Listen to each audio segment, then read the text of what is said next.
Hello, ladies and gentlemen. Welcome back. This is Brennan Lee from thebrennanlee.com in support of consciousness and skill worldwide. My own consciousness and your consciousness. That's why I'm doing this work. I have a question. This was posed to me from a concerned citizen. I may have used that already. Whenever I read the Book of Not Knowing, there's the same question I face over and over. How does Ralston's my teacher, mentor, the person who I've studied with, founder of Chengxin, certified badass.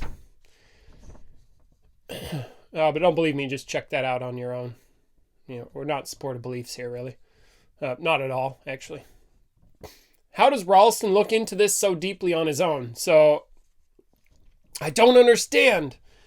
How can I investigate and question from such a radically open place?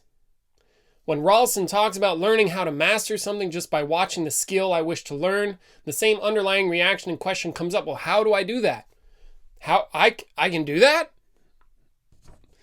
When I try and take that into any investigation of whatever matter, I find the same issue over and over again. It's my knowing. I'm so dominated by all the conceptual projections onto what I believe things to be. In that moment, I feel overwhelmed by how far I am from really getting to a true place of not knowing and openness to investigate things by my own programming. My ability to question is limited by my own programming of how I already, as if, know everything. In every moment of my experience, there is this programmed knowing into every action I make and object I relate with. So how do I overcome and move towards a place of true, authentic, radical openness, yet still being grounded?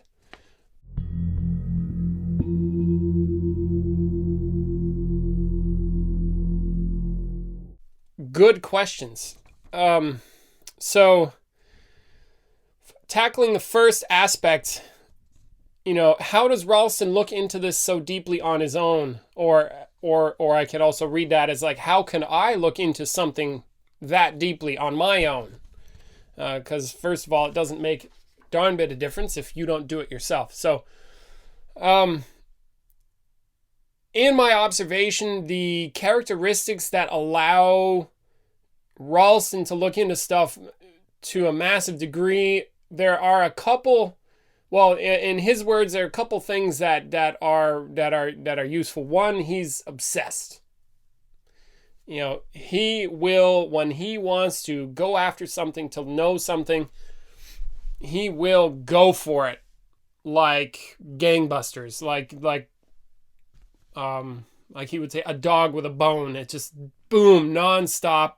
This is the focus, like laser focus, maximum intensity, massive amounts of effort, massive amounts of work, massive amounts of time spent going for what's true and questioning, like wanting, really, really, really wanting to know and really putting in the work.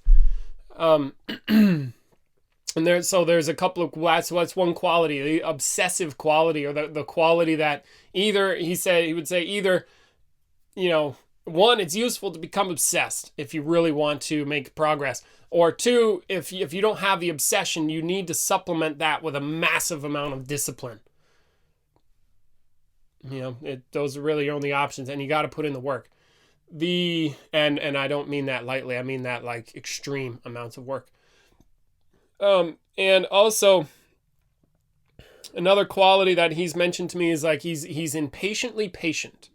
He wants things to get done now, and if it doesn't get done now, then he wants it done now. Or how I would put it is he wants it done yesterday. He's like, he'll ask me to do something, and then 2 minutes later, he's like, is it done yet? I'm like, it takes a while. So like, done now, and yet he doesn't stop that. Most people, like I personally might be like, let's start this thing, and then I don't continue. You see, or quick to start but easy to give up. No, he wants it done yesterday, and he will continue wanting that thing done yesterday until it's done. See, so there's like this impatient patience that just burns into whatever subject matter he's working on. So if you wanted those same results, you'd have to generate a similar experience or get the same results. It doesn't matter what you do, just that you create the understanding that you're looking for. If you're looking, or if you want to look into something deeply, you actually do that. I don't care how you do it, just make sure it gets done. You see, back to that getting things done. So yeah, I think those are like the main components, is like the laser focus, staying with the problem, doing massive amounts of work and never quitting until it's done. Okay, so that's looking into things like, okay, how do I make progress? How do I look into things? So how does he look into this so deeply? Now, how can I investigate and question from such a radically open place? Now, here's a... Yeah, that's a good question. So from my own experience, you see, at first, my ability to question and contemplate, it was weak. All right. I did my first enlightenment intensive, or first what we call here contemplation intensive, and which is similar to an enlightenment intensive. Anyway, a few minor differences, doesn't matter. But the goal was to become enlightened, to become directly conscious of something absolute, or have a direct experience of who I am or what I am, that stuff. Now, my abilities when I first started were piss poor. I was 18. I couldn't contemplate for shit.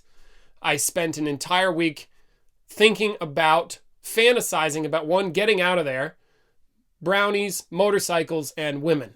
All right. Now, and I'm 18 and I'm a young man. So my mind is not primed for that kind of focus at all. And that was one of the most painful experiences in my life. I do not recommend it. And I learned real quick, that is not the place to be when doing contemplation intensive at all. So now, you see, like at that stage, my ability to be open, my ability to contemplate, piss poor. See? Now, much, much better. Why? Practice. I contemplated a lot, thousands of hours, a lot of contemplation, and it makes a difference. So time spent in the contemplative process will mean I'll get better at that if I continue to get better and apply myself. Now, how do I investigate something as openly as that?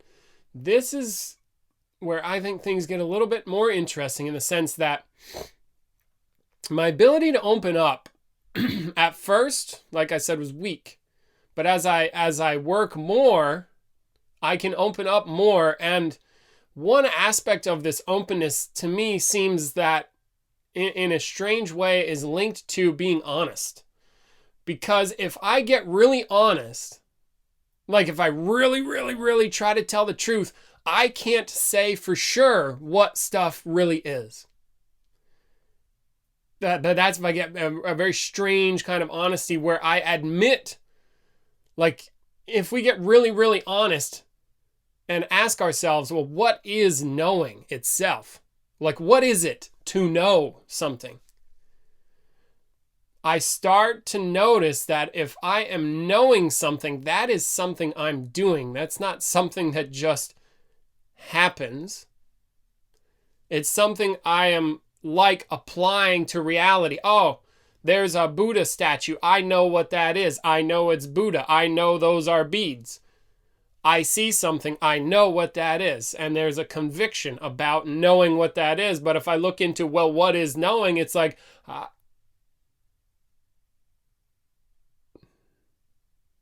what is it? It's like something I am doing. So do I actually know what the thing is? No. Or if I get really honest and I ask, say, like, what is an object? The best I have is my perceptive experience, which is indirect. It comes to me. That's a sight. Is that the thing itself? Like, okay, what is that object over there? Okay, I see it. I see it. So what is it?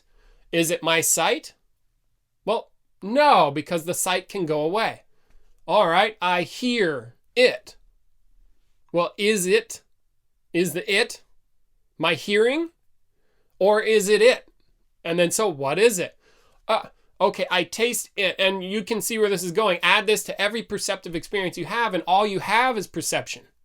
Do you know what it is? Well, yeah, it's a Buddha statue. Yeah, that's language. They don't call it a Buddha statue in Italian, Swahili, Inuit language, whatever. Okay? It's not called Buddha statue. It's something else. Well, all right. So then, well, I see it. Yeah, but that's your sight. Yeah, but it's real. How do you know? Well, I just feel like it's real. That's a feeling. Okay. So now what is it? And then after a while, if we were to continue this for a while, you would start to get to a place where like your mind can't do that. It doesn't have that capacity. What is it? Your mind goes, because I can rip you off from anything. It's either going to be a thought you're having or some perceptive experience. So then what is it? Well, it must exist somewhere. I know it. I feel it in my bones. Yeah, that's something called a conviction. Is the conviction you have that it's real the same as the thing itself? I doubt it. So you can see in this way, if I'm getting really honest about this aspect, I have to admit that I actually don't know. And when I admit, and when I actually get that I don't actually know what something is, then it becomes much more open. And then openness starts to occur. Well, wait a minute. If I don't actually know what it is, then what is it? It becomes like,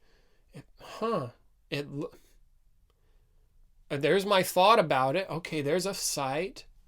There's a feeling. There's a conviction as what that is. There's all the language about what that is. There's all my concepts about it. There's all my perception of it. What is it? I don't know. And then openness starts to occur. Yeah? So how do you be open? Seems to me one way to get there is to really tell the truth to yourself and really get real and notice that you don't actually know already what it is. That your knowing itself is an activity you're doing. It's not the thing itself. It's something you do or put on over reality. So then what is the real reality? Then we start to have some openness because we don't know. Yeah, but a scientist told me that reality is quarks and blah, blah. Have you ever experienced a quark or have you only just heard about it? Or a religious person will tell you, oh, well, God made it. Okay, is that your experience? Or do you just live in a world where stuff is what it is? God. See, you call God something. People call God different stuff. So is it the word God? No. Is it your concept about God? No.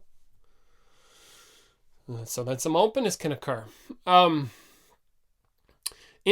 So you got that? Okay, so that's like starting to break it open. Ha ha ha, punny, ha ha. Openness, have some openness occur. Now, in addition to the openness that can occur, this is for me, true, about reality, something, this seems to be a byproduct of having an enlightenment experience, of which I've had. And that is recognizing on a much deeper level how much I really don't know what anything is.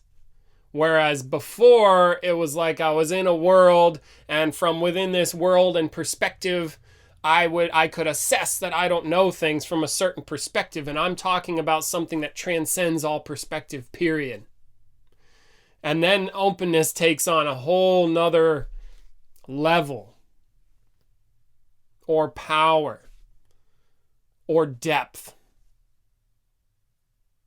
And then from that place, I am more capable to be open than I ever was before.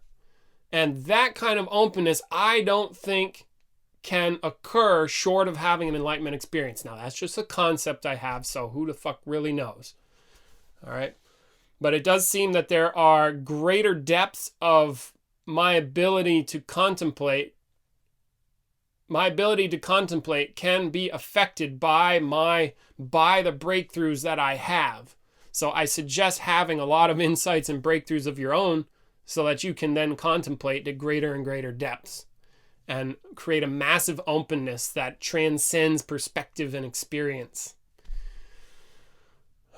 I can't tell you how to, well, I can tell you what to do or what questions to ask, but I can't do that for you, okay? Nobody can, no spiritual teacher, guru, anybody, no book, no diet, no pills, no hallucinogens, no nothing can get you that kind of stuff. Only your own direct insight can help you there. So sorry in advance. I wish I had a pill. I'd give it to you, but I don't. If I did, I'd be worth billions, just saying. All right. So I hope that helps. Openness.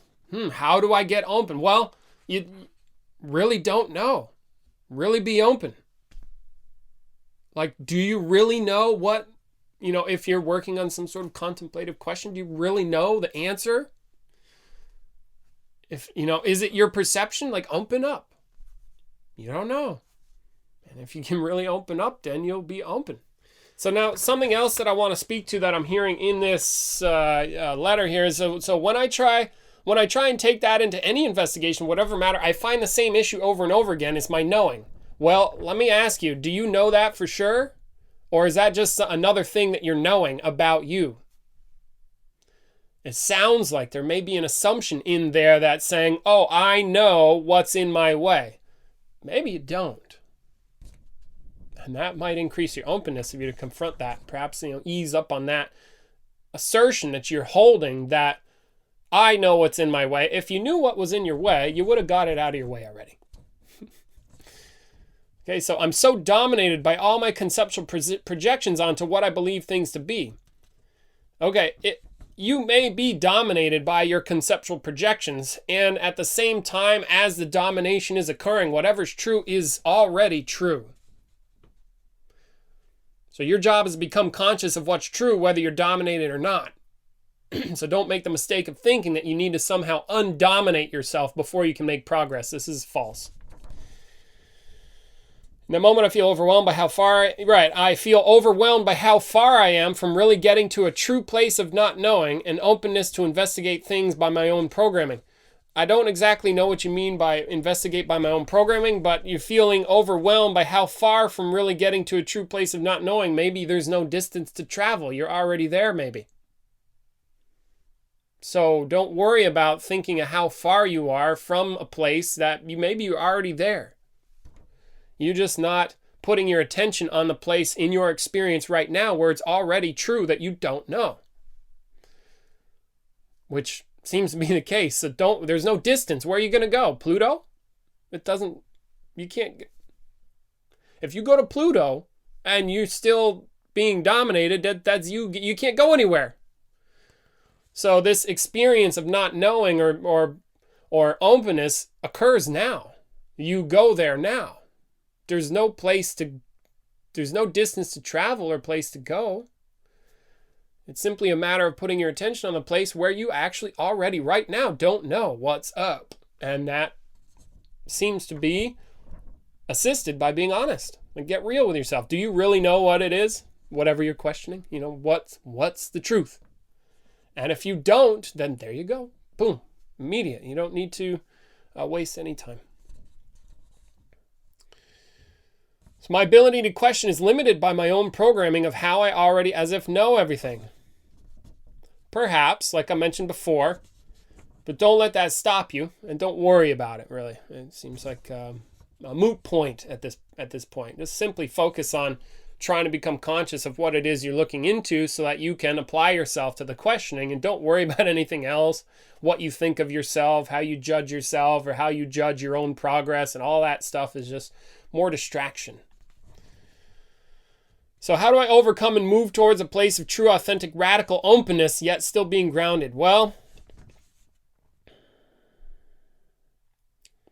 we've already covered being open. And the grounded aspect is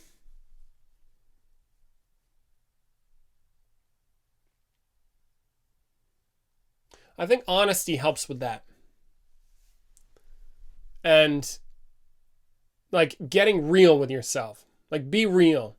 If you're having a thought about something, tell the truth that you're having a thought about something. Or if you're having some sort of fantasy about how you want it to be, tell the truth about that. Are you just intellectualizing? Or are you really serious, being serious? You can ask yourself these questions like, am I just fucking around here? Am I like in some la la land where it's like, oh, I wish that I have a kundalini up my spine and some blue light and the pearl of wisdom, and then it's on a tortoise shell back with some sacred geometry with a few pyramids and some aliens and like this great experience. Yeah, okay, you have a great experience and blah, blah, blah. And now, is that just some shit you're making up? Or is that real? You know? If I come along and smack you in the head with a 2x4, are you still going to be claiming kundalini and sacred geometry? Are you going to be going, ow? See, likely, I hit you in the head with a 2x4, you're going to go to physical. Uh-oh. Now, let's see. So the invitations are like, how do you be grounded? Well, be real with yourself. Be honest. Tell the truth. That's the most, I think that's the best thing to do, to be grounded.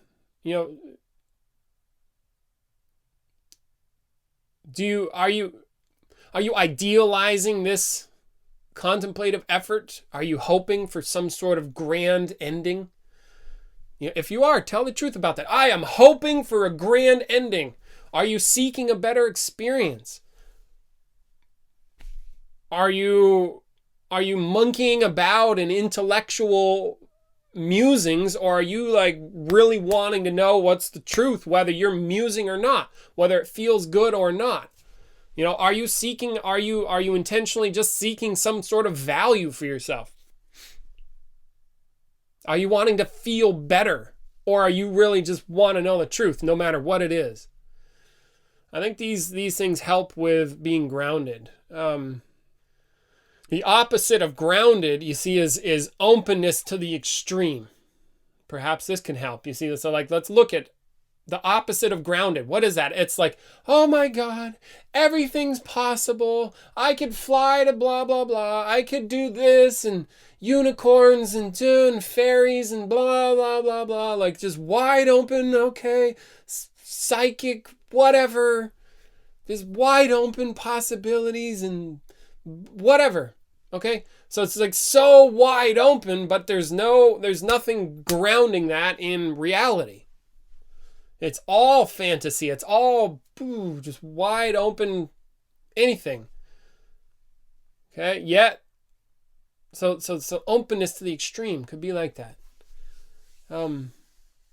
Now grounded to the extreme, just the opposite end of the spectrum. That could be like a racial bigot could be grounded. It's massively grounded. They are like, these are my convictions. These are my thoughts. There's no changing that. It's grounded. It's solid. That's it. No, that's it. And that's like grounded to the extreme. See, like there's nothing gonna rock that boat. I use that as an example because I see that as, the most stuck. Okay, but it's very grounded. It's very strong stuff that you likely have a hard time getting in there, cracking, or they would have a hard time cracking that on their own. So it's useful to have a good mixture of being grounded yet open. So they go in two opposite directions. So openness, I really, really, really don't know, yet grounded in like what's real. I'm open and I want to know what's really true. So a combination of those is useful in empowering your contemplative effort toward having an insight or breakthrough. You got to be open. You don't know. You really don't know. And you're not gonna foo-foo around with it. You're going to get real with it. So you don't know and you're real. And that's how you get your contemplation to be more grounded. Is be more grounded about it. Be real. Tell the truth. Be honest. Really want to know what's real, not what's fake. And that should help. That should help there. Keep working. And the more you work especially if you have the intent to get better at your work as you do, the better you will become at this and the more natural it will be and more powerful. So that is the other aspect. It's, takes training just like anything else. Lots and lots of hard work. So I hope that's helped for these round of questions. It's been a pleasure. This is Brendan Lee from thebrendanlee.com signing off for now. Catch you later. Bye.